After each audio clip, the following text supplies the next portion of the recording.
السلام علیکم، کیسے ہیں آپ سب؟ آئی ہوپ کہ آپ سب ٹھیک ہوں گے۔ آج میں آپ کے ساتھ امام ابو حنیفہ رحمۃ اللہ علیہ اور 3 طلاق کی کہانی بیان کروں گی۔ تو چلیے ویڈیو کو سٹارٹ کرتے ہیں۔ امام ابو حنیفہ رحمۃ اللہ علیہ کے دور میں ایک آدمی گھر کی چھت پر اپنی شریک حیات کے ساتھ بیٹھا تھا، گپ شپ میں مصروف تھا۔ اچانک اس کی نظر چاند پر پڑی جو پورے جوبن پر تھا۔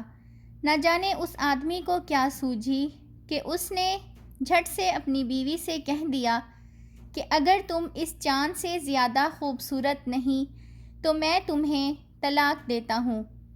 اب جب اس نے یہ سوچا کہ بیوی چاند سے زیادہ خوبصورت تو نہیں ہے تو اسے جدائی کا خوف لاحق ہوا اور وہ فتویٰ لینے کے لیے علماء کرام کی مجالس کے چکر کاٹنے لگا۔ اس دور کے علماء کرام نے اسے کہہ دیا کہ بیوی کو طلاق واقع ہو چکی ہے، لہٰذا تم اپنی بیوی سے الگ ہو جاؤ۔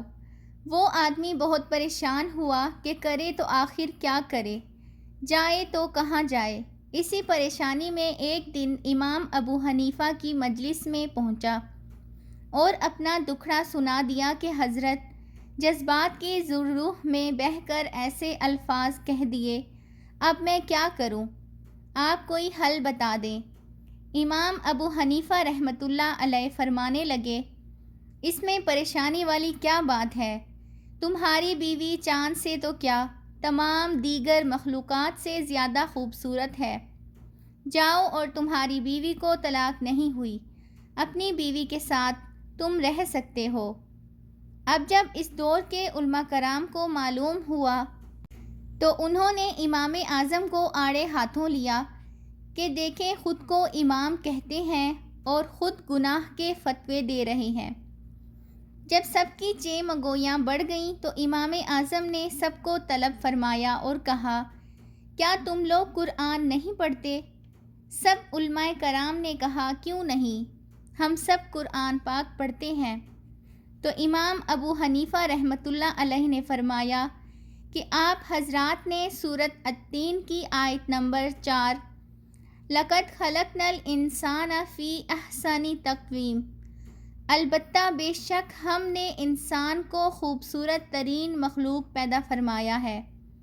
پہلے انجیر، زیتون، جبل طور اور شہر مکہ کی قسم اٹھائی اور مزید فرمایا، اور ہم نے انسان کو خوبصورت ترین مخلوق پیدا فرمایا ہے۔ تو اب آپ حضرات سے ایک سوال پوچھنا چاہتا ہوں۔ اللہ تعالیٰ نے قریب 18,000 مخلوقات پیدا فرمائی ہیں، کیا کسی ایک کے لیے ایسا فرمایا ہے؟ سب نے ایک زبان ہو کر نفی میں جواب دیا۔ امام اعظم ابو حنیفہ رحمۃ اللہ نے فرمایا، یہ عورت بھی تو انسان ہے، لہٰذا تم اپنے فتوے اپنے پاس رکھو۔